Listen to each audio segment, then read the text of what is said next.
Okay, so magandang afternoon sa buhay ng bawat isa. Thank you very much. Alam ko na marami pa kayong pwedeng sabihin, pero siyempre kulang tayo sa time. Nilagay ng ating mga kapatiran ng pagkakataon nito para mabigyan natin ng window na ipag-pray nyo kami. Kailangan din namin, we covet prayers, no? Lalong-lalo na sa inyong pananalangin din sa amin, sa next na direction ng Diyos sa amin. So, salamat po. At salamat din na kayo po ay tupa talaga. Okay? So, yung tupa kasi hinahanap. Amen. At salamat at hindi kayo kambing. Kasi there is a separation of sheep and goats sa book of Revelation. Okay? So, napaka-importante po na tayo po ay patuloy na magpapastol. Okay? Kasi according sa studies, ang damest na animal in the world ay sheep. Kasi kung walang pastol, kung saan-saan sila nagpupunta. Kaya yun po, may commitment tayo as a pastor, kaya lang may commitment din kayo as a sheep. Okay, so nagtutulungan tayo. Para saan? To build up the kingdom. Hindi ako nakakaangat sa inyo kasi pastor ako or pastor ako. Kundi pare-parehas tayo, papilan natin kung saan tayo nilagay ng Diyos, pare-parehas tayo lahat na lingkod ng Panginoon. Okay, may kanya-kanya lang tayong function. Okay, so yun po. Ngayon pupunta tayo sa Word of God.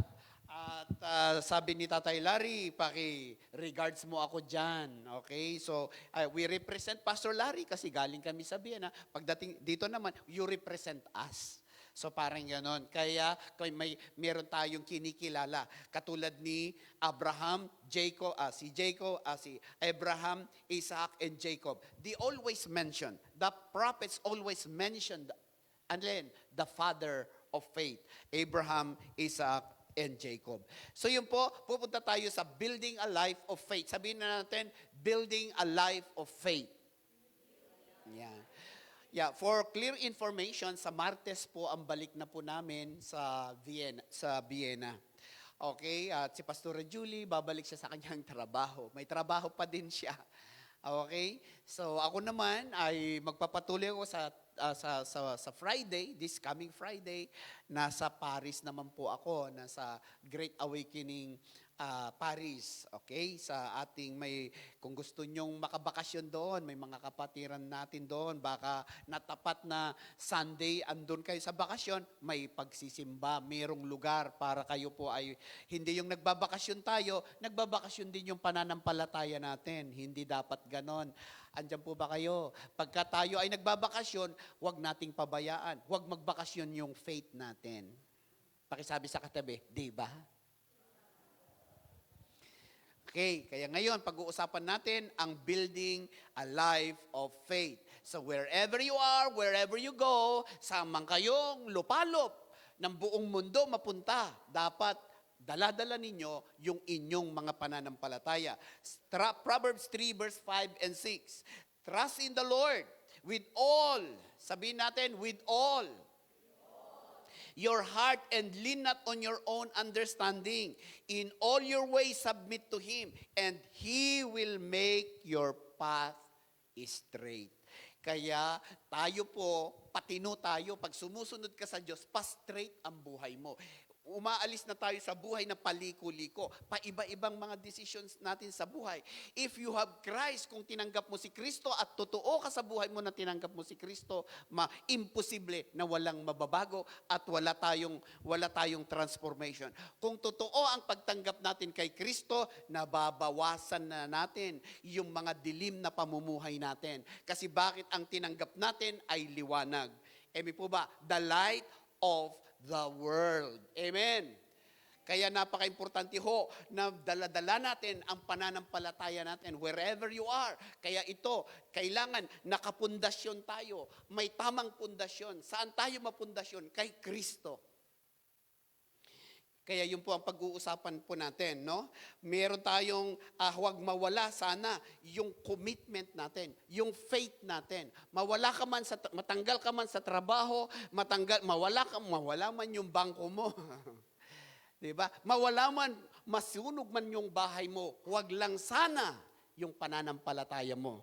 Kasi once na nawala ang pananampalataya, wala na ang shutdown na ang buhay natin. Kaya maraming tumatalon sa bintana, tumatalon sa 5th floor, tumatalon sa 7th floor, tumatalon sa 39th floor. Bakit? Nawalan na sila ng pag-asa. Nabankrupt lang yung company nila, nawala lang yung negosyo nila, lumilipad na sila.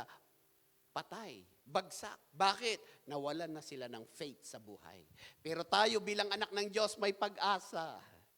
Amen ba yun? Nagluluko ba yung anak mo? Sabihin mo, may pag-asa sa Diyos. Amen. Mababa man yung bangko mo, sabihin mo, may pag-asa. Amen. Hindi pa nagpapasakop, nahihirapan ang asawa mo magpasakop sa'yo, may pag-asa. Andyan ba kayo? Kasi mister, parang nafe-feel mo, walang emosyon, parang hindi man lang masabi, I love you noon, puro I love you. Pero ngayon, after 10 years, wala nang I love you.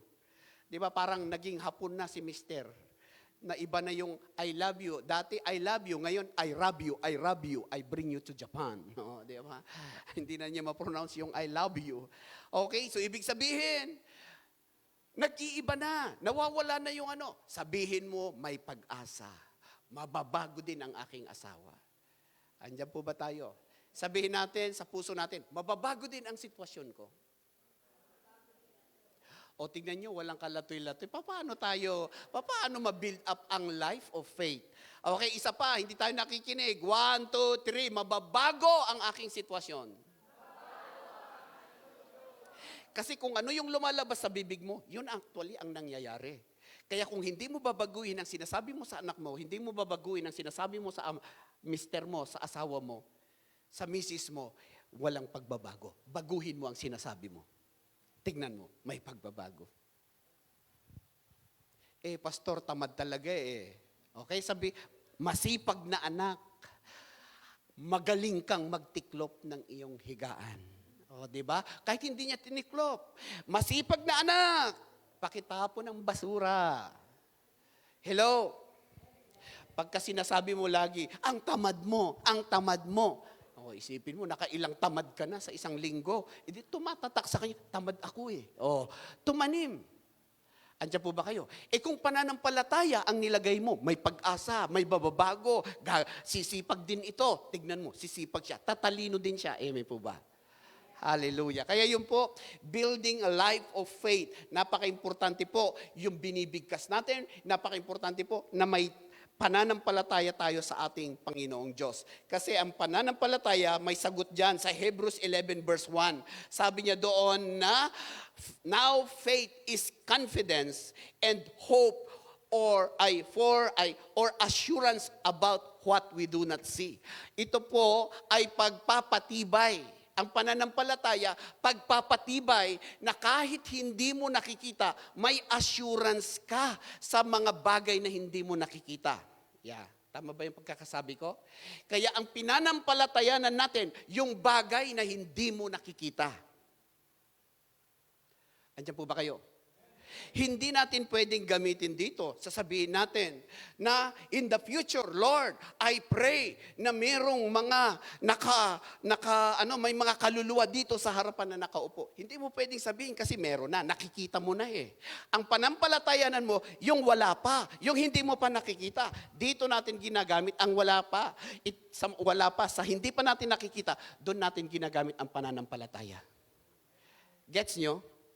Kaya hanggat hindi pa nababago yung asawa mo, maniwala ka, one day magbabago din. Kahit hindi mo pa nakikita. That's faith. Gets natin? Hindi ka pa natatanggap sa hospital. Pero sa panay, matatanggap din ako one day. Di ba? Hindi mo pa nakikita. Wala ka pa sa hospital. Nasa iniduro ko pa lang. Hello? Andiyan po ba kayo? Naglilinis ka pa lang ng inidoro. Di ba? Ako bago ako pumunta sa pulpito, naglinis ako ng inidoro. Alam niyo ba yon? Basta cleaners yung life group ko dati kasi ako yung leader ng M5. One of the group of men's 5. Men's 1, men's 2, men's 3, men's 4, men's 5. Hanggang men's 12 yan. Men's 5, ako yung leader doon. Kaya yung mga member ko, nakikita, siyempre mga bago pa sila. Ayaw nilang maglinis sa kubeta. Kami ang cleaner sa church. Ako palagi. Alangan naman na mag-uutos ako, hindi, wala pa akong ginagawa. So ang ginawa ko, ako muna, every cleaning time na kami ang nakaschedule, ako lagi inuunahan ko sa kubeta. Sila palagi sa pulpito, mag-ayos lang ng upuan. Yung ano lang, yung nakikita ang gusto nila. Kung saan sila napapansin, yun lang ang gusto nilang linisin. Pero yung nasa kubeta, nasa ano, walang dumadaan na tao doon. Intentional lang na may dadaan, kung may mag-CR, doon ka lang mapansin. Pero doon ako, in-expert ko yun, Lord God, ginagawa ko ito. After how many years, nakita ko, nung maglinis ulit ako, kami na naman ang cleaners. Sabi ng isa, Brother Jonathan, ako naman dyan.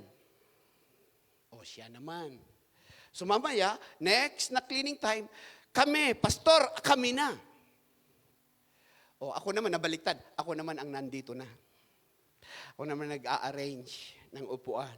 Sinasalansan. Kasi nililinis namin yan eh. Tapos after that, mamaya nakita na naman yung mga life group ko, mga group na, small group namin. Pastor, kami na. So sila nang mamaya, sila na yung nasa kubeta, ako na yung nasa pulpito. Makita natin yung proseso ng Diyos. Emi po ba? Kaya, huwag lagi sa pulpito, magsimula sa inidoro. Mukhang lilinis ngayon ang inidoro natin ngayon Pagka pumunta kayo sa CR at may nahulog, nakakalat na tissue, hindi man nilagay yung gumamit, huwag mo nang isisi sa gumamit, iayos mo na. Kasi sabi niya sa James, alam mong mabuti, kaya lang hindi mo ginagawa, nagkakasala din tayo. Andiyan po ba tayo? Alam mong mabuti na ayusin yon, hindi mo ginawa, nakukonsensya tayo sa Diyos. Kaya pagka nakita natin, kahit hindi ikaw ang gumamit, gawin mo na. Kasi bakit? Bahay ni Daddy, bahay natin. Oh. Mukhang konsensyado kayo Amen ba yun? Ganon din sa plato. Ganon din sa mga Kasi pasensya na kayo. Father instinct. Amen po ba? Kailangan natin isabihin ito. Para bakit? Bago ka pumunta, bago ka magamit ng Diyos, kasi maraming nangangarap sa pulpito agad. Kaya napakaganda ang proseso ng Diyos. Emi po ba? Kaya yun po ang ating na hindi pa natin nakikita. Hindi mo pa nakikita na nagtatrabaho ka sa hospital. Nasa ka pa lang, nasa McDonald's ka o whatever na company, di ba? Pero praying, believing, one day, may gagawin ng Diyos. Kaya wala ka palang bahay, one day, bibigyan ka ng Diyos. Sabihin natin, one day, magkakabahay ako sa Finland. Amen po ba? Pananampalataya. Imposible, sabi ng utak natin. Pero sa Diyos, posible. Sa salita ng Diyos, posible. Amen. Kailangan yun ang gamit ng faith. Wala ka pang bahay, pero naniniwala ka one day. Yun ang gamit ng faith. Ang pinanampalataya na natin, yung hindi pa natin nakikita. Kaya ang faith ko, yung nasa labas pa. Ipag-pray natin yung mga nasa labas na pumuntad sila dito. Tandaan natin yung sinasabi ko sa mga SOD student. Sa next, sa ating, second anniversary, nangangarap tayo. Ilan ba yung pangarap natin? Na kaluluwa? 260 ba yun? 200? Nangangarap tayo ng 200 souls, including us. Kasi kung titignan natin, 80 tayo, parang may time din na aabot pa tayo ng 100.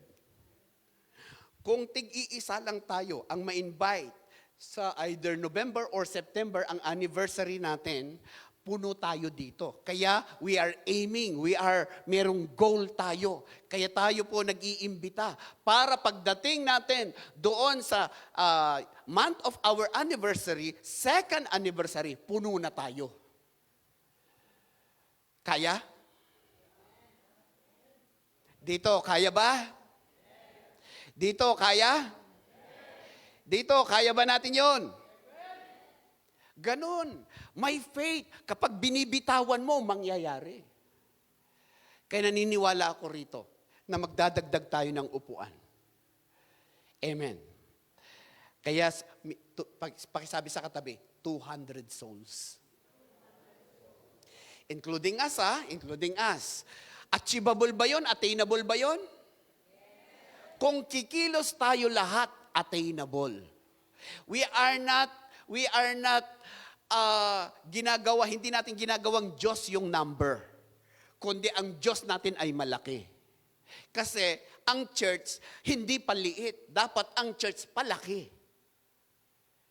Amen po ba? And we are not worshiping attendance. We are worshiping the God of multiplication. Every time na maliit na bagay, isuko mo sa Diyos, God will multiply it. Saan nanggaling ito? Saan tayo nagsimula? 4 lang na kaluluwa. Nagtiyaga lang po tayo sa 4 na kaluluwa. Online pa. Pero tignan mo ngayon, umaabot na tayo ng 80. Minsan 90. May nag-90 ba tayo dito? Nag-90 ba tayo dito, Sister Kate? May time na umabot tayo ng 90. Kaya nagsimula lang sa 4. Okay, doon sa Vienna, nagsimula lang sa 20. Pero the whole Europe na. Kung mabubuksan pa ang Poland later. Okay, the whole Europe. Lahat ng parang diaspora na Pilipino na parang inispread ng Diyos sa Europa. Hinahabol sila ng Diyos ng gospel para sila'y maligtas. Kasi sa Pilipinas, ang titigas ng puso. Pagdating kasi dito, wala kang aasahan iba kundi ang Diyos. Ang hirap, yung bang nasa abroad ka, nasa malaki kang kural na puno ng yung liberal na pamumuhay, ang daming tukso, libre mong gawin, kaya lang kawawa ka later. Kung wala kang Diyos, mapapahamak po tayo. Kaya napaka-importante ang may pananampalataya sa ating Panginoon Diyos. Amen! Wala bang palakpak para sa Lord? Next point, faith defines your identity. Bakit kailangan natin na may belief? Kailangan meron tayong pananampalataya, meron tayong pananalig. Sabi po niya rito sa Galatians 2 verse 20, I have been crucified with Christ and I no longer live, but Christ lives in me. The life I now live in the body, I live by faith in the Son of God who loved me and gave Himself for me. So napakaganda ho na sabi ni Apostle Paul sa mga taga-Galatia, okay, I have been crucified with Christ. I no longer live, but Christ lives in me. The life I live in the body, I live by faith in the Son of God who truly loved me and gave Himself for me. Kaya maniwala tayo, ilagay natin ang pananampalataya natin kay Kristo. No longer live yung dating ikaw, yung dating pamumuhay mo, dating lifestyle mo. Iwanan mo na, makrucify na ito, makrucify to cry in Christ. Diba? With Christ. Para bakit? Mabuhay tayo sa tamang pananampalataya, diba? Sa Panginoong Diyos. Faith reminds you who you belong to. Sino? Christ. Kay Kristo, nagre-remind itong faith na meron ka ng belongingness. Merong na nagmay-ari sa'yo. Dati wala tayong relationship. Ephesians 2 verse 8 and 9, we are saved by grace through faith. Sa pamamagitan ng pananampalataya. Saan ba nanggaling yung pananampalataya? Hindi galing sa atin. Nanggaling sa kanyang salita. Nung narinig mo yung salita ng Diyos, nagkaroon ka ng pananampalataya. Kasi ano ang pananampalataya na natin kung wala tayong pinakinggan? Kung hindi natin narinig ang gospel. Kaya napakaganda, meron tayong pakikinig na katulad ng ganito. Na every Sunday, may face-to-face tayo. Minsan, dyan na ako magsasalita, okay? Pero it doesn't, kasi bakit? Parehas na salita ng Diyos. Nasa sa atin, kung yung faith mo sa Panginoon, susunod ka talaga, di ba? Inaano mo talaga na ito'y salita ng Diyos, di ba? Ikaw talaga, meron tayong sariling pagre-response sa ating Panginoong Diyos. Kaya faith prevents you from being defined by mistakes or peer pressure.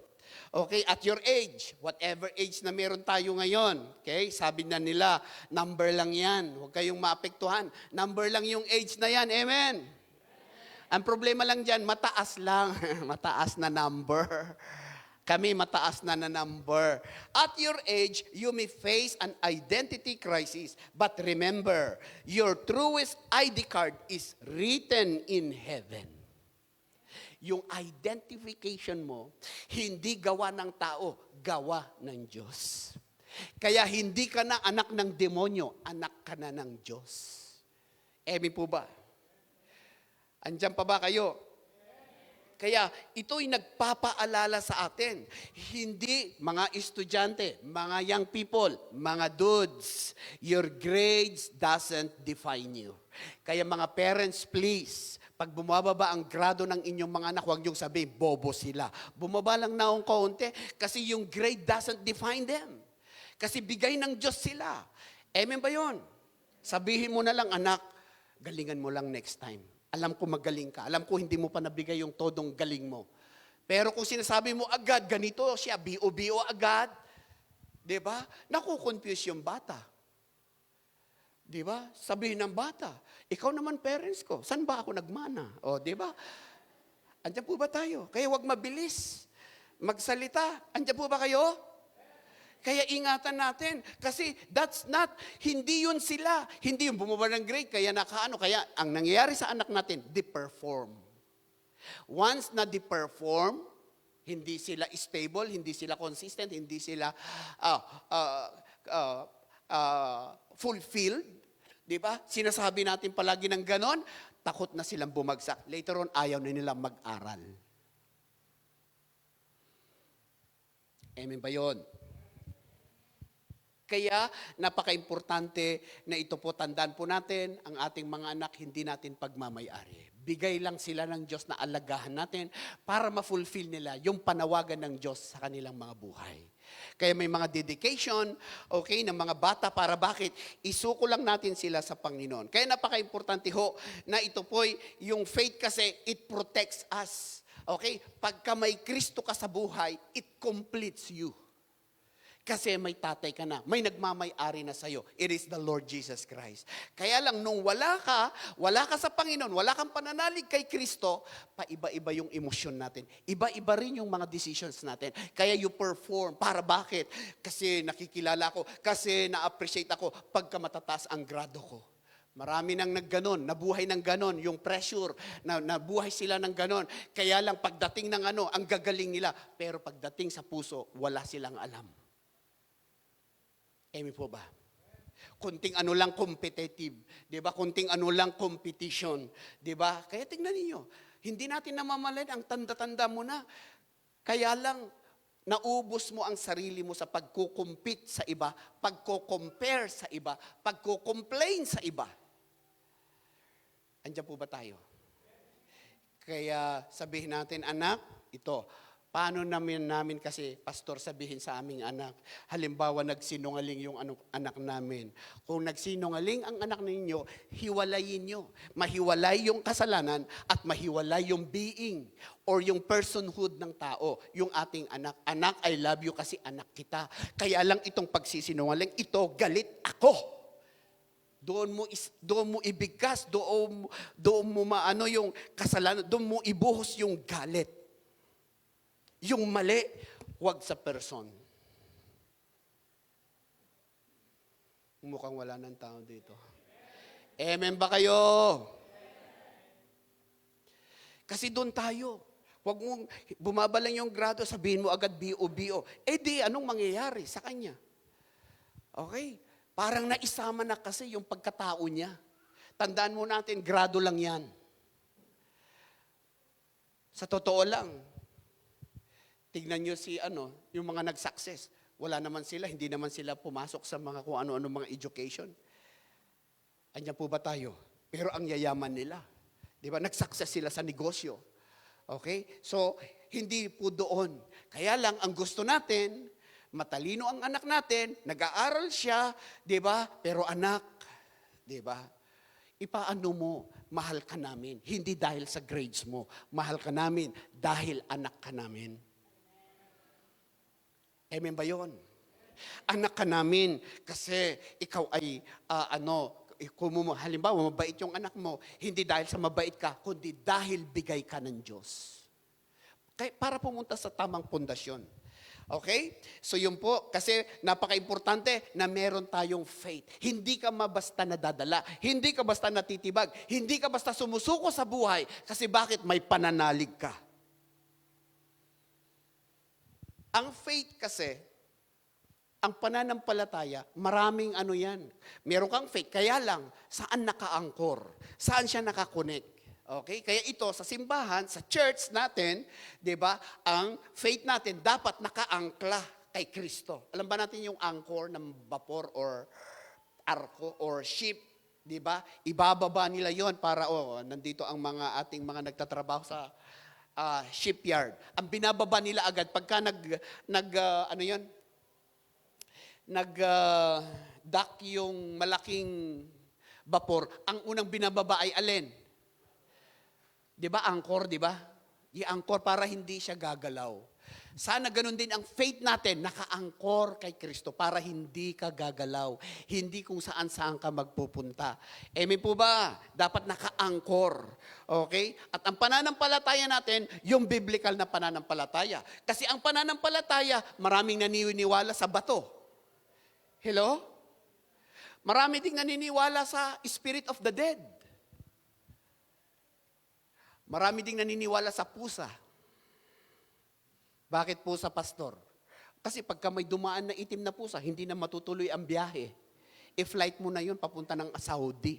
Papaano ka? Dahil lang ba sa pusa na yun?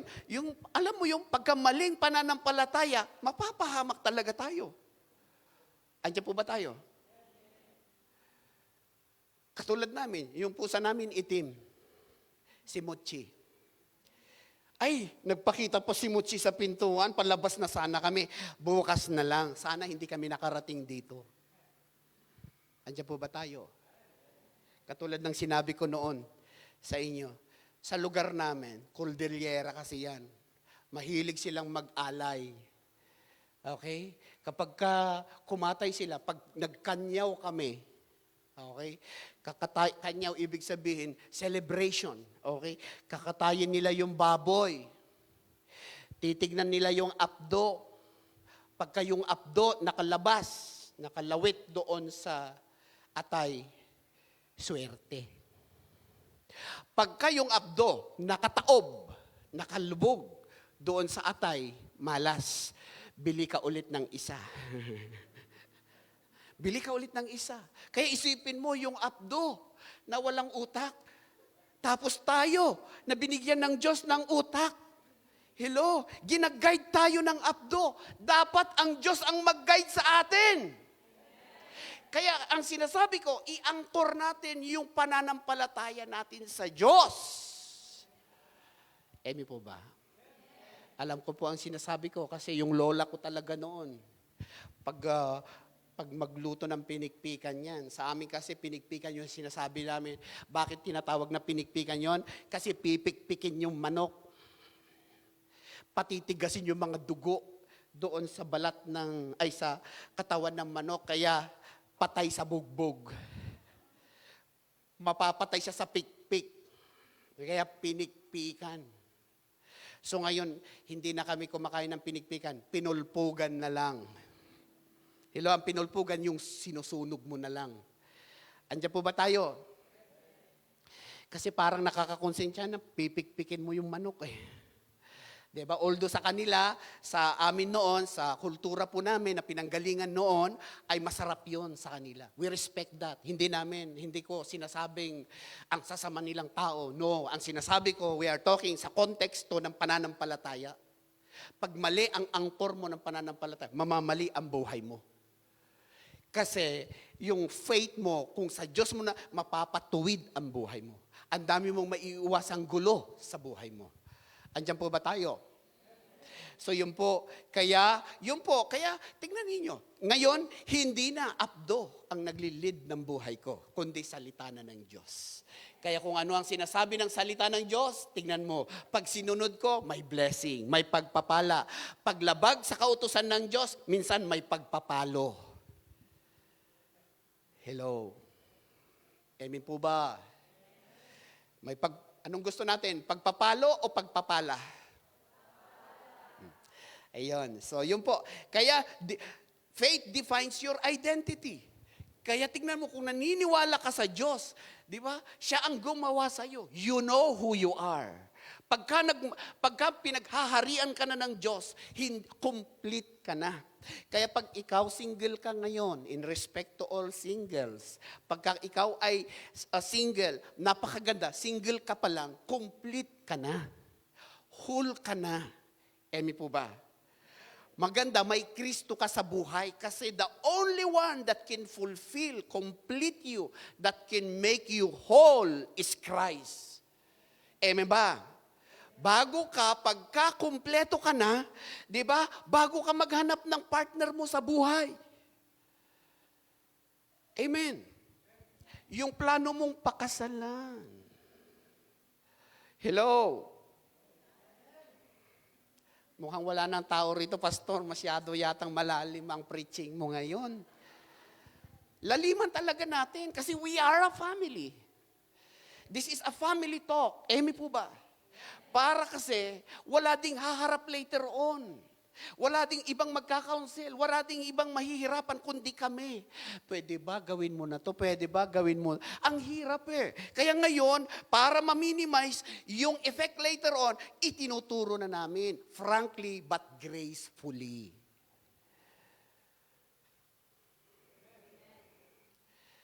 Hallelujah, Jesus. Kaya single ka ngayon, magpakumpleto ka muna. Huwag kang maghanap ng partner na kukumpleto sa'yo. Hindi nila makukumpleto. Sabi ng isang single sa Vienna, ay pastor, kung makapag-asawa na ako na ang pinakamasayang tao sa buong mundo. O ngayon nag-asawa ka na, masaya ka ba? Hindi. Yung hilik mo pa nga lang, mababato ka na ng unan eh. Hello? Kaya tinuturo din natin ito, may buhay mag-asawa. Kaya later on, magkakaroon din tayo ng seminars patungkol sa buhay mag-asawa. Excited po ba kayo? Mukhang si Brother Piloy lang yata ang excited eh. Kasi binubuo natin ang pamilya. Emi po ba? Kaya tayo nagsasalita ng ganito, hindi ko sinasabi na ang sasama ng inyong mga pagsasama. Sinasabi natin ito para kung may ikagaganda pa, ikabubuti pa, bakit hindi natin i-take ang opportunity? Emi po ba? Kasi bakit may gulo sa mag-asawa? Kasi nga, hindi alam yung function ng bawat isa. Akala ng isa, siya ang head of the family. Sa akala man naman ng isa, akala ni Mister, siya ang magpapasakop. Nabaliktad. Pagka nabaliktad yung format ng Diyos, mahirap ang pagsasama. Pero kung bumalik tayo sa head ay ang nilagay ng Diyos na maging head at ang babae, siya ang magpapasakop. Tingnan ninyo. Pagka yung nangyayari, yung proper alignment sa pamilya, tingnan ninyo. Magkakaroon ng kapayapaan sa pamilya. Kaya mga lalaki, you are the head. You are not a tail. You are the head. Emi po ba? Sabi ng mga misis, di baling siya ang head. Basta end of the month, isubmit niya yung sweldo. Kaya I am a more than conqueror than my mister. No, conqueror lang siya. Kaya lang more than conqueror. Yung asawa niya kasi siya ang... Andiyan po ba tayo? So napaka-importante ho na malaman ng function, malaman yung the way God created us. Amen. Paano niya nilikha para masaya? Hindi niya create, hindi siya nagkaroon ng idea sa pamilya na hindi niya alam mag-resolba. Andiyan po ba tayo? Kaya napakaganda, ang buhay mag-asawa, may sentro, may pananampalataya kay Kristo. Para may ituturo tayo sa ating mga anak. Amen? Kaya yan po ang magsasabi kung sino tayo. Kasi kung sino yung pinanampalatayanan mo, sino yung sinasamba na Diyos mo, yun ang maging ikaw. Hello? Kaya tignan mo, makarami kang baboy kapag led ka by abdo. Sabi niya sa Romans 8:14, anong sabi niya? You must be led by the Spirit. Amen po ba? Those who are led by the Spirit, they are the children of God. Andiyan po ba tayo? Led tayo by the Holy Spirit. Hindi tayo led by our emotion. We are not led by our circumstances. We are led by the Spirit. Faith. Kaya yung faith natin sa Diyos, nagbibigay ng lakas ng loob. Kaya malakas ang loob namin pumunta rito. Naniniwala ako. Marami pang maliligtas dito sa Finland. For God's glory. Not for my glory, but for the glory of God. After ako sa glory ng Diyos. Amen po ba? Kaya every time, kasama ko ang mga SOD student natin, ibigay natin lahat ng papuri sa Diyos. Huwag tayong magnakaw ng glory para sa Diyos. Ibigay natin lahat sa Kanya. Amen? Kaya anumang tagumpay, anumang success, anumang blessing na narating natin, ibigay natin ang papuri sa Panginoong Diyos. Amen? Next slide. Himayin natin yung verse na yon. I have been crucified with Christ. Sabihin natin, I have been crucified with Christ. Ibig sabihin, your past, your mistakes, your old identity no longer have authority over you. Ang ganda. Good news. Mula nung tinanggap mo si Kristo, hindi ka na katulad ng dati. Hindi ka na dinidefine ng past mo. Kasi ang laging humahabol sa atin, yung past ng buhay natin. Ang lagi minsan ng sinasabi ng iba, yung past natin sa buhay. May time na umuwi kami sa Pilipinas for how many years na hindi ko na yung mga old friends ko doon. Ngayon nagkita-kita kami. Sabi nila, kwento nila, yung dating kami dati. Nagtatawanan na lang kami. Si Jonathan na yan ang nagdala sa akin sa kasamahan. Pero at least dinala niya ako sa liwanag din. Di ba? Naaalala namin yung dating kami. Naalala niyo ba yung dating tayo? Di ba? Dating tayo, sobra tayong magtampo. Sobra tayong manggulo. Sobra tayong sa bisyo. Di ba? Sobra tayong, kung ano-ano yung mga ginagawa natin dati. Pero praise God, iba ka na. Pakisabi sa katabi, praise God, iba ka na kapatid. Hallelujah. You are not identified already sa mga past ng buhay natin. Amen? Sinasabi nila, ganito ka dati, Jonathan. Noon yun. Iba na ako ngayon. Amen ba yun? Kaya sa mga Mr. and Mrs., huwag nyo nang pag-awayan yung past. Magsimula kayo kay Kristo. Tingnan nyo, mawawala yung past. Makikita nyo yung the blood of the Lamb. Andyan po ba tayo? Hallelujah. I no longer live, but Christ lives in me. According sa verse na prior to the verse na binasa natin kanina, ay ito po yung nakasulat. Hinihimay po natin. Your life is now guided. Okay? Empowered and transformed by Christ. I no longer live. Hindi ka na nabubuhay sa dati. Hallelujah. Your identity is no longer just you. It's Christ in you. Amen po ba? Hallelujah. The life I now live in the body, I live by faith. Kaya yung life mo na pinapamuhay mo sa iyong katawan, huwag mong sirahin yung katawan mo sa mga bagay-bagay na nakakasira sa katawan, kundi gamitin mo, buhayin mo according sa pananampalataya natin kay Kristo. Not driven by fear, not driven by pride and control. Ito ang isang natutunan ko. Kaming magulang kami sa aming anak. Isa ang natutunan namin kay Pastora Julie. Ibigay namin yung remote control sa Diyos sa buhay namin. Kasi kung hindi maisuko yun, may tendency magkontrolan kami sa bawat isa. Andiyan po ba tayo? Kaya dapat ibigay natin sa control. Sa tingin mo ba, kalooban ito ng Diyos? May ganun na kami. Nag-check upan na kami sa bawat isa para marinig namin kung ano yung boses ng Diyos. Amen po ba? Kaya napaka-importante yung may pananampalataya sa Panginoon The life I now live in the body, I live by faith. But but by faith, trust, and dependence on God. Kaya not driven by fear or by pride or control.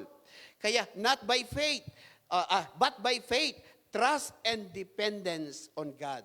Who loved me and gave Himself for me. Kaya identity is rooted in being loved and chosen. Kaya bago ka magkaroon, ang prayer mo sana, bigyan ka ni Lord. Unang-una, tayo muna ang mabuo. Maganda, whole ka na, healed ka na. At ang prayer mo, bibigyan ka ng Diyos ng whole din. Yung may pananampalataya din kay Kristo. Tularan nyo si Pastora Julie. Lagi kong na-remember yung sinasabi niya every time na mag-testimony siya. Nung dalaga pa siya.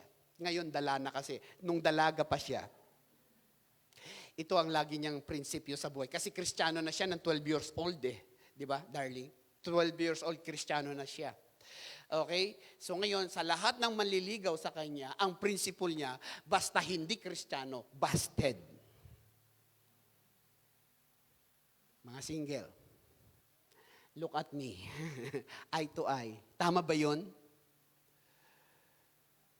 Kasi may mga nag-aasawa, may naghahanap ng partner sa buhay because of green card, because of money, because of stability.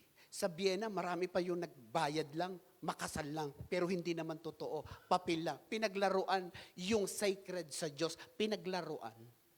Hindi sila nag-success, hindi rin sila nagtagumpay sa buhay. Pag ginawa mong laro, yung sacred sa Diyos, ang kasal ay sacred. Emi po ba? Andiyan po ba kayo? Kaya nga si Adan at saka si Eva, sino ang nagkasal? Wala namang nagkasal sa kanila, pastor. Meron ang Diyos mismo. Basahin nyo sa Genesis chapter 2. Sabi ng Diyos, this is your bone of your bone and flesh of your flesh. Siya po ang nagkasal. Kaya pag every time na nagkakasal kami na pastor, sinasabi namin yung bone of my bone and flesh of my flesh. Binabanggit yan bago yung declaration ng mag-asawa na husband and wife. Amen. Ang panalo lang ni Adan at saka si Eva, sila yung pinakamasaya talaga na kinasal. Bakit? Unang-una, Diyos ang nagkasal sa kanila. Pangalawa, wala silang biyanan.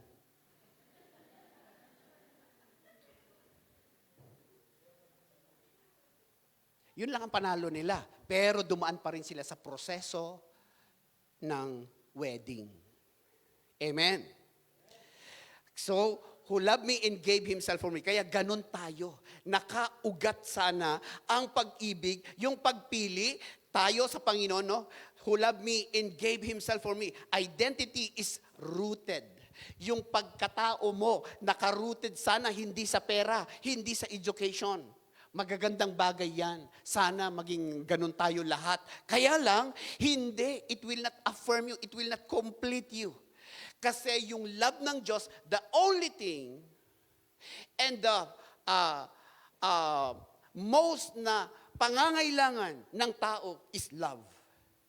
Bakit? Sabi ng Diyos sa John 3:16, for God so loved the world that He gave His only begotten Son, that whosoever believe on Him should not perish but have everlasting life. Bakit love? Kasi yan ang number one na kailangan ng tao. Yung love ng Diyos. Kaya nga ang pinababa niya, hindi isang mayaman. Ang pinababa niya, hindi isang educator. Ang pinababa niya, hindi isang batikang abogado. Ang pinababa niya ay yung love niya, the Savior. Kasi first na number one na kailangan ng tao is the love of God. Without that, tingnan natin, warsyak tayo, warprik tayo, matampuhin tayo, grabe tayo ma-insecure. Kaya umalis tayo sa pamumuhay na ganito, makaalis tayo sa mga ganitong buhay if we have Christ sa buhay natin. Klaro po ba yun? Emi po ba? Wala bang palakpak para kay Lord? Kaya, Jesus loves you. Mahal tayong lahat ng Panginoon. Amen? Kahit dalawang kaliwa yung kamay mo, mahal ka ng Diyos. Andiyan po ba kayo? Ibig ko lang sabihin, kahit anong katayuan mo sa buhay, mahal ka ng Diyos. Amen po ba? Walang makapaglalayo sa atin sa pag-ibig ng Diyos, maliban na lang ikaw. Kung ayaw mo, kung i-reject mo ang Diyos, wala din siyang magagawa. Hindi niya pwedeng ipilit ang pagka-Diyos niya sa atin. Kasi ginawa na niya ang pag-abot yung kamatayan sa cross. It's up to us. Kaya niya bumaba dito, hindi para puwersahin tayo. Bumaba siya, maipako siya sa cross para sa'yo, gamitin mo yung free will na binigay ng Diyos sa'yo na dapat desisyonan mo rin. Yung biyaya, yung love na pinababa ng langit para sa ating kaligtasan. Kaya it's a choice. Ang pagpunta sa impyerno, hindi isang aksidente, isa hong pagpili. Bakit hindi mo tinanggap yung pinababa ng langit para maligtas ka doon sa kapahamakan? May po ba yun?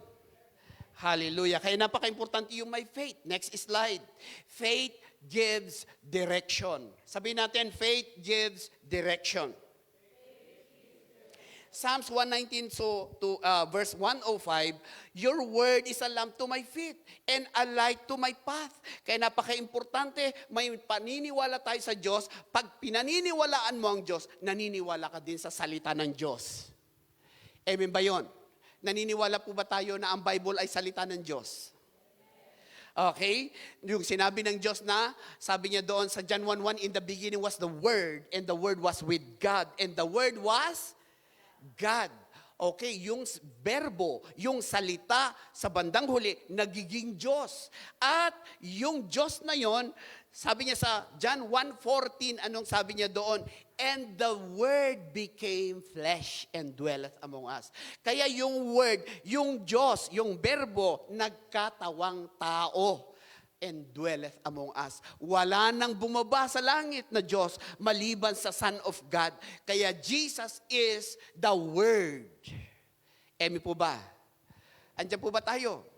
Kaya pagka nababasa mo ang Biblia, yan po yung logos. Ibig sabihin written word.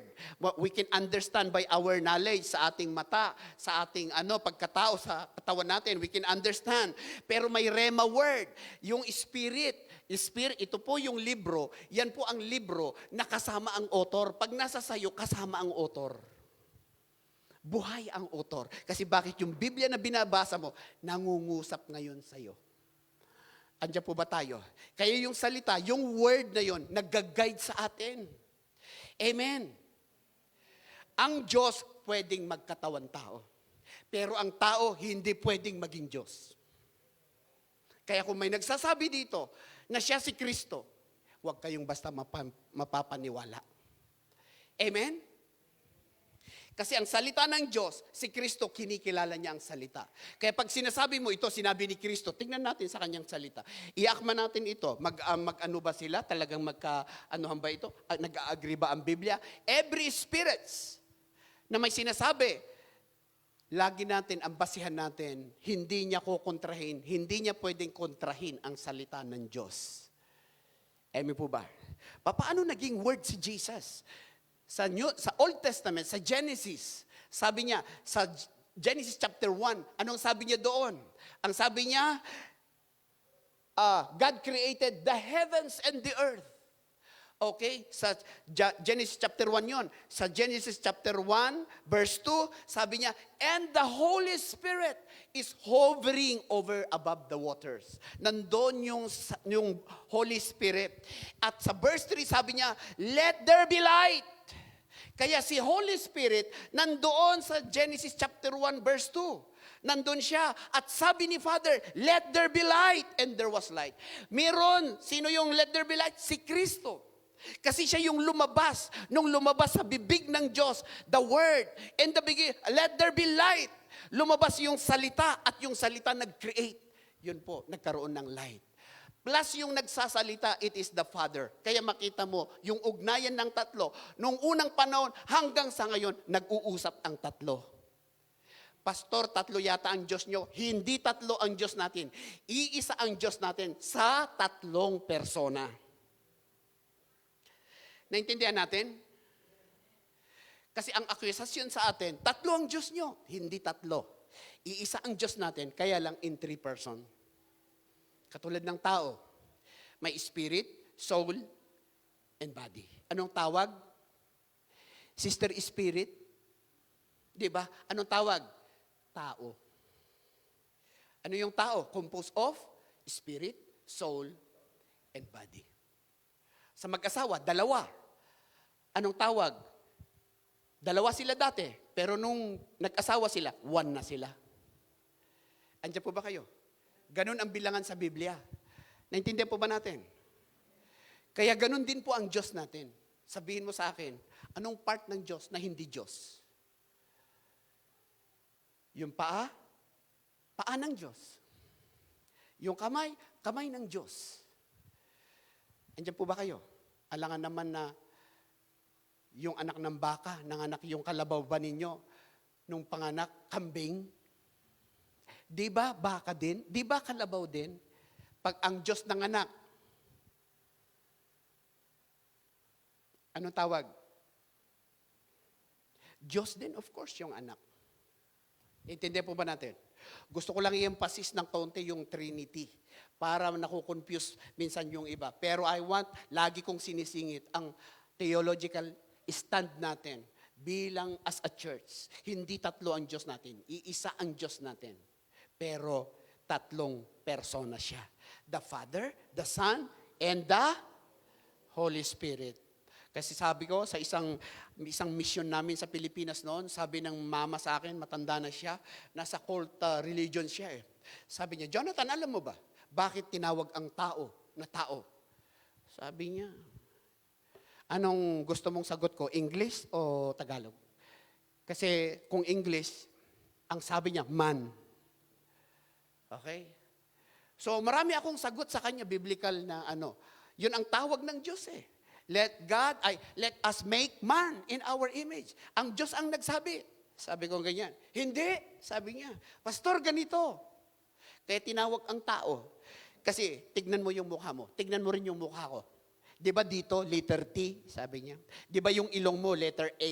Di ba yung bibig mo, letter O? Tao. Eh, paano naman? Paano na kung English? Sabi ko, kaya malayo yung sagot. Andiyan po ba tayo? Tinawag tayo na tao kasi we are a spirit, having a soul, binigyan ng soul, isip, damdamin, at choice sa buhay. Amen ba? Ano yung soul? Mind, will, and emotion. Ano yung body? Create ka ng Diyos, galing sa Diyos, yung hininga ng Diyos, galing sa Kanya, nilagyan niya ng isip, pakiramdam, at will, freedom of will, na nilagay niya sa katawang panlupa. Para mabuhay ka sa lupa, okay, para mabuhay ka sa lupa, kailangan mo ang panlupang katawan. Later on, para mabuhay ka sa langit, kailangan mo yung katawan na panlangit. Hello? Kaya kung sa mga taong ayaw mamatay sa lupa, kailan mo mararanasan yung katawang panlangit? Naintindihan po ba natin? Kaya napaka-importante ho na ang faith natin, yun po ang Diyos na pinaniniwalaan natin. Amen po ba? Kaya kahit ang Diyos, nagpakumbaba siya mula langit, nasa glorified siya na situation, bumaba pa rin siya, nagkatawang tao. Para bakit? Abutin ang tao. Bakit kailangan magpakatawang tao? Kasi kung Diyos ang naipako doon, sasabihin natin, Diyos kasi kayang-kaya niyang maipako. Naramdaman ba niya ang pain? Hindi. Kaya nagkatawang tao para maramdaman niya ang sugat mo. Maramdaman niya yung pain mo. Nagutom din siya. Naghirap din siya sa cross. Kaya alam niya ang sinasabi niya. Amen po ba? Andiyan po ba kayo? Kaya sinolusyonan ng Diyos. Kaya hindi natin pwedeng sabihin, Diyos kasi kaya niya maipako sa cross. No, nagkatawang tao siya. Kaya yung pain, yung hirap, yung sugat, matusok sa kanyang tagiliran, maipako sa kanyang mga kamay, para wag mo nang gawin. Emi po ba? Every April, di ba, minsan mayroon pa rin yung nagpapapako. Hindi na natin kailangan gawin yun. Kasi ginawa na Kristo. Huwag kang alak Kristo. Hello. Kasi ginawa na niya ang kaligtasan at kapatawaran ng kasalanan natin. Amen? Kaya it gives us direction. Kaya God's word guides decision. Without faith, life can feel uncertain and confusing. Makita niyo sa turning 18, sa mga mag-18 naman po, tapos na tayo sa mga buhay mag-asawa. Sa turning 18, tandaan natin, always remember na ito po yung start of our adulthood. Season po ito ng choices, responsibilities, and freedom. Kaya lang, napaka-importante yung may faith ka kay Kristo. Amen po ba? Amen ba mga kabataan?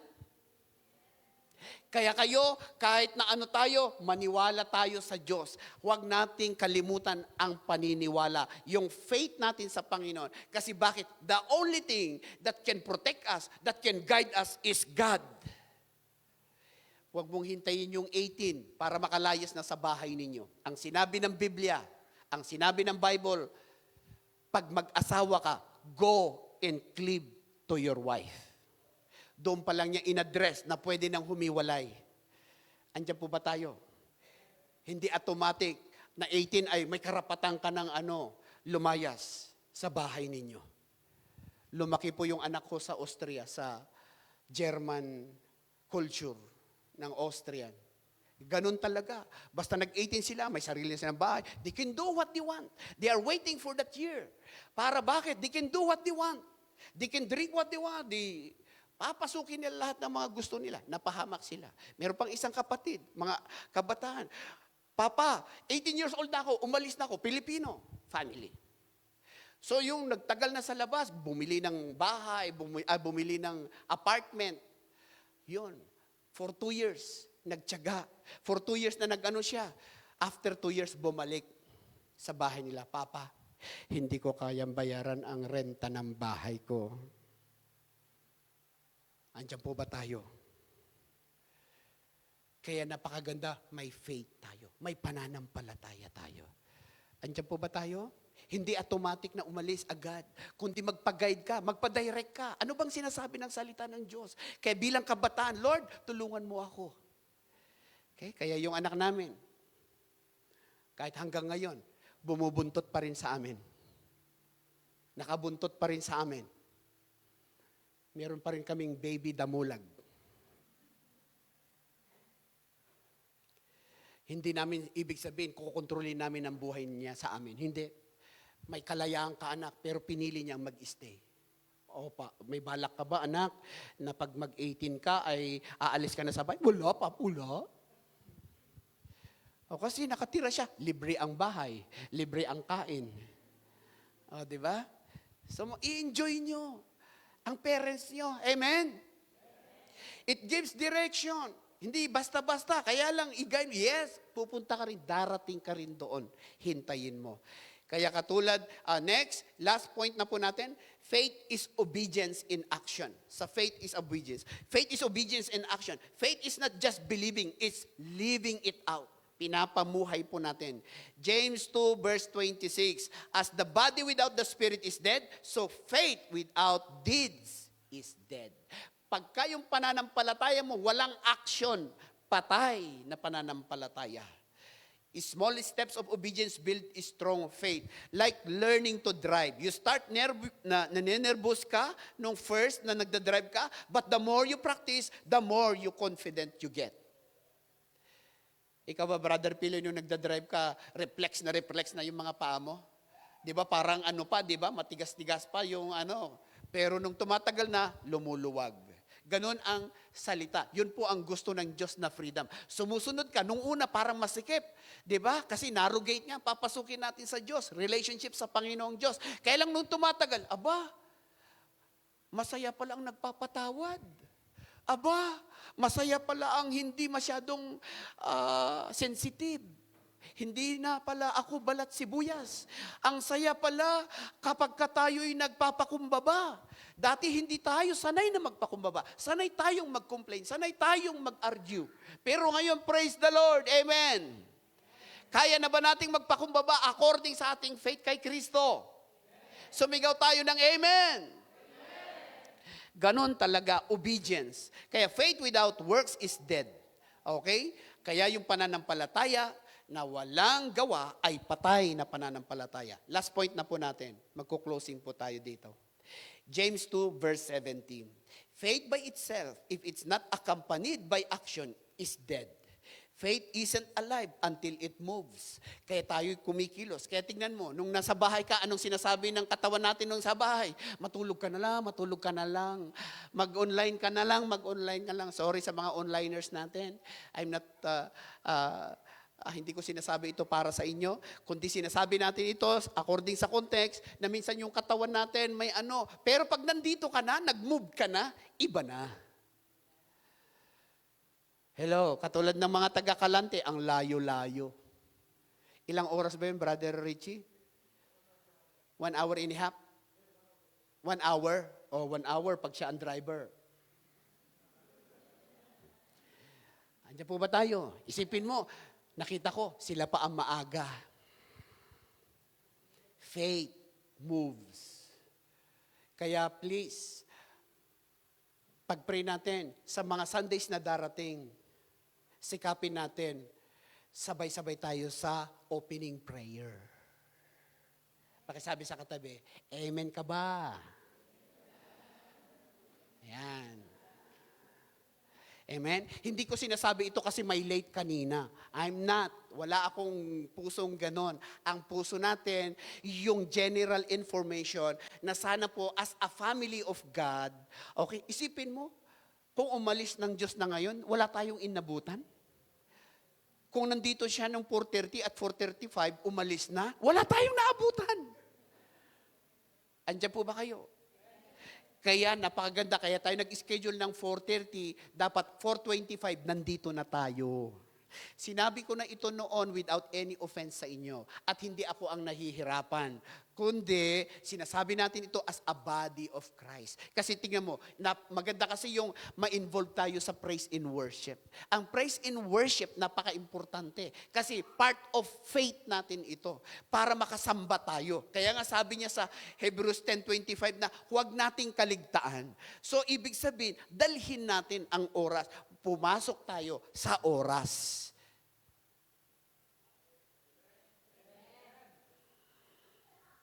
Mukhang lumalabas sa inyong mga ilong eh. Amen ba yun? Yan. At ituro din natin sa ating mga anak.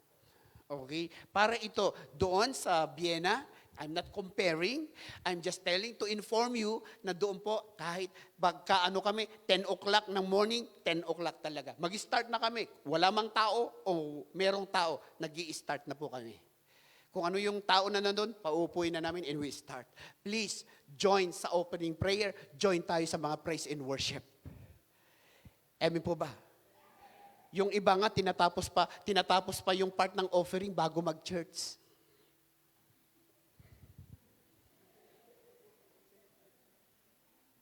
Mukhang paiwas talaga ito. Andiyan po ba tayo? So, pero, iba sa Finland. Amen ba yun? Sabihin natin, wala yun dito. Pakikalabit mo sa katabi mo, wala yun dito. O, di ba? Hallelujah. So, next Sunday, wala man kami, nasa online kami. Amen po ba? Please, maging committed tayo. Hindi nyo ginagawa ito para sa akin. Ginagawa nyo kasi yan sa inyo. Tinuturuan namin kayo na magiging pleasers of God tayo. Hindi tayo pleaser of men. Amen po ba? Kasi in fairness, yung manggagaling sa malayo.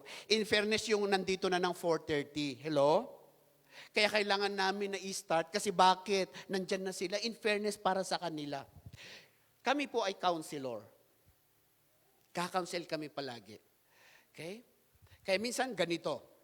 Kung ano, kasi pag nag-usap tayo ng oras, oras is oras. Okay? Kami, bilang rules namin as a counselor, magpalampas kami ng 10 minutes kung wala na. Tatawag na kami doon sa counseling kung darating siya o hindi. Pero kung ano, next time na lang. Kasi bakit? Sinasayang mo oras ko, sinasayang ko rin ang oras mo. Ang ginagawa natin, nagsasayangan tayo ng oras. Andiyan po ba tayo? Kaya in fairness, sa Sunday, I hope and I believe, makuha nyo sana yung heart natin. Okay? Na sana ho, makapagsimula tayo ng on time. Pakisabi sa katabi, Amen ba yun? Ayan. Forgiven, hindi ko sinasabi yung mga late, hindi natin tinitira ang late dito. Walang tirahan dito. Okay? Ito po'y informationan. Para bakit? Kailan tayo makakasunod? Kaya nga may schedule eh. Ang nangyayari sa atin sa Filipino culture, Filipino time kasi. Ngayon, Jesus culture na tayo, kaya Jesus time na. Hello? Hallelujah, Jesus. Okay, forgive someone even when it's hard. Pagka may pananampalataya ka, pipiliin mo nang magpatawad. Mahirap. Pastor, hindi mo lang alam yung sugat na ginawa niya sa akin. Yes, naintindihan kita. 100% masakit. Walang naghihiwalay na hindi nasaktan. Andiyan po ba kayo? Pero mananatili ka bang sugatan? Ang tanong, mananatili ka bang sugatan? Kung hindi ka magde-decide, kapatid, na magpatawad, kahit mahirap, kahit masakit, piliin mo na magpatawad. Tingnan mo, lalaya ka sa puso mo. Start something even when you're unsure. Okay? Let go of control even when you're scared. Yan po ang may pananampalataya. Andiyan po ba kayo? Sinabi ko po sa namin sa kabataan kanina, kasi may meeting kami sa mga kabataan. Nagturo po kami about purity. Diba? Kaya kahit hindi lang ito sinasabi dahil sa kabataan, sinasabi ko rin ito para sa atin lahat.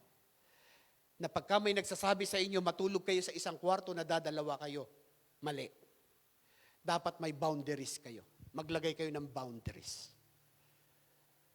Eme po ba? Yun po ang tinuturo natin. Kasi hindi na tayo taga-dilim, taga-liwanag na po tayo.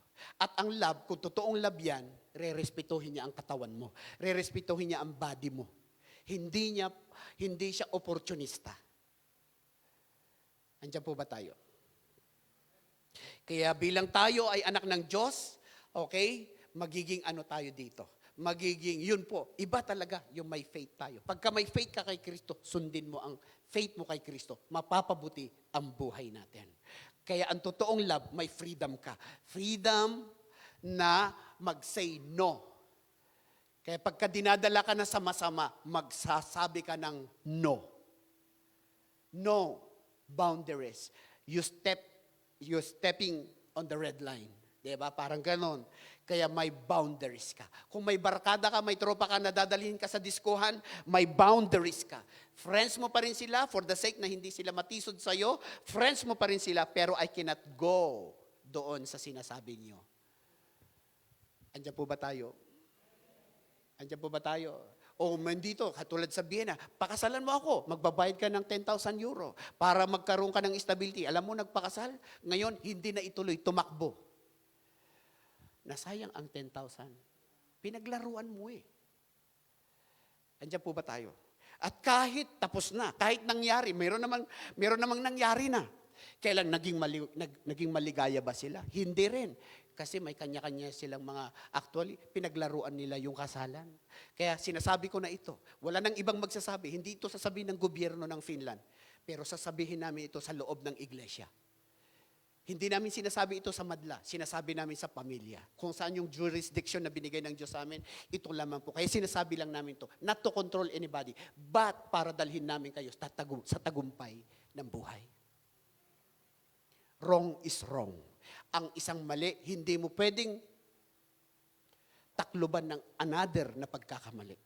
Ang mali, itinutuwid, ikinokorek. Wala bang amen dito? Dito wala bang hallelujah? Doon ba wala bang praise the Lord? Amen ba yun? Kaya kayong mga kabataan, huwag niyong sabi naman sa magulang nyo, pupunta kami sa Bible study, yung pala pumunta sa tropahan. Kaya kailangan may pag-uusap tayo later. Mga magulang, yung tinuturo natin na principle ni Jesus Christ, yun din sana magkaisa tayo. Huwag mong i-cover up yung mali ng anak. Magtulungan tayo para makorek ang ating anak. Eme po ba? Katulad namin kay Pastor Julie, huwag ka munang magbibigay. Pag-uusapan muna natin para iisa ang sasabihin natin sa anak natin na si Jeyus. Pag pinahindihan ko, hindi yung pupunta sa'yo, oo-ohan mo.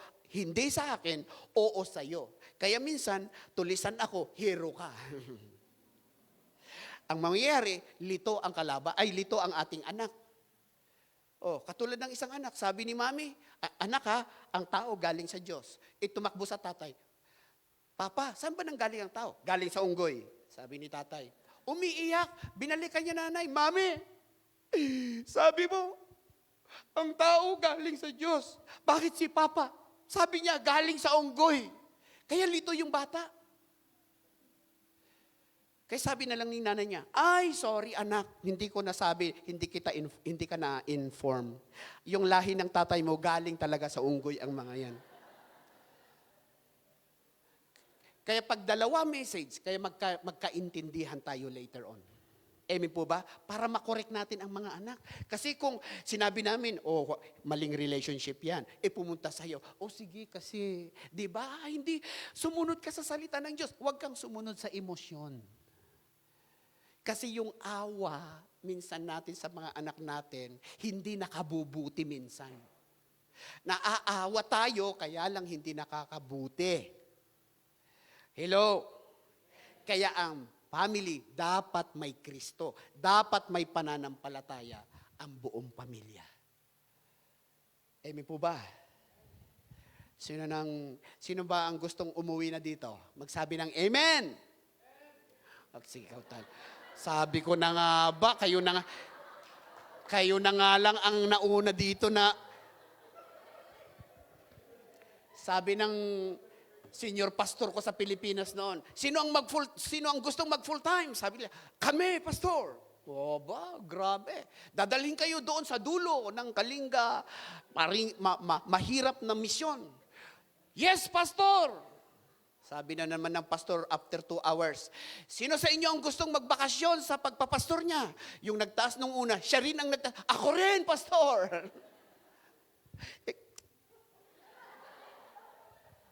Hallelujah. Amen ba yun? Kaya kailangan natin maano tayo sa pananampalataya natin. Amen po ba? Pasensya na kayo, medyo humaba tayo ng konti kasi nagkaroon tayo ng konting pasasalamat din. Yun po gusto rin naming ituro sa inyo. Kaya pinabayaan namin ganon kasi nagtuturo din kami na dapat mapag-appreciate din tayo sa ating lingkod sa lingkod na nagpapastor sa atin. Hindi dahil sa dinidiman namin ito, okay, kundi kusang itinuturo ito para maano din tayo. Kung kami nag-a-appreciate kami palagi sa inyo, maganda rin, in response, meron din tayong appreciation at saka prayer of blessing. Okay na yon. Amen ba yon?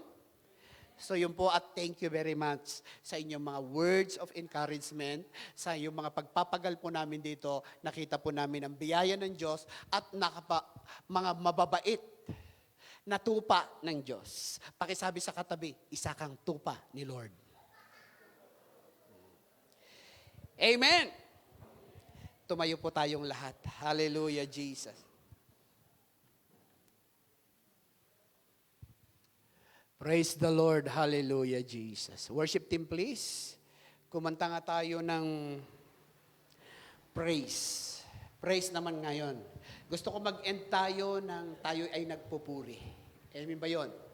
Sino sa inyo ang naliligayahan dahil nanampalataya siya kay Kristo?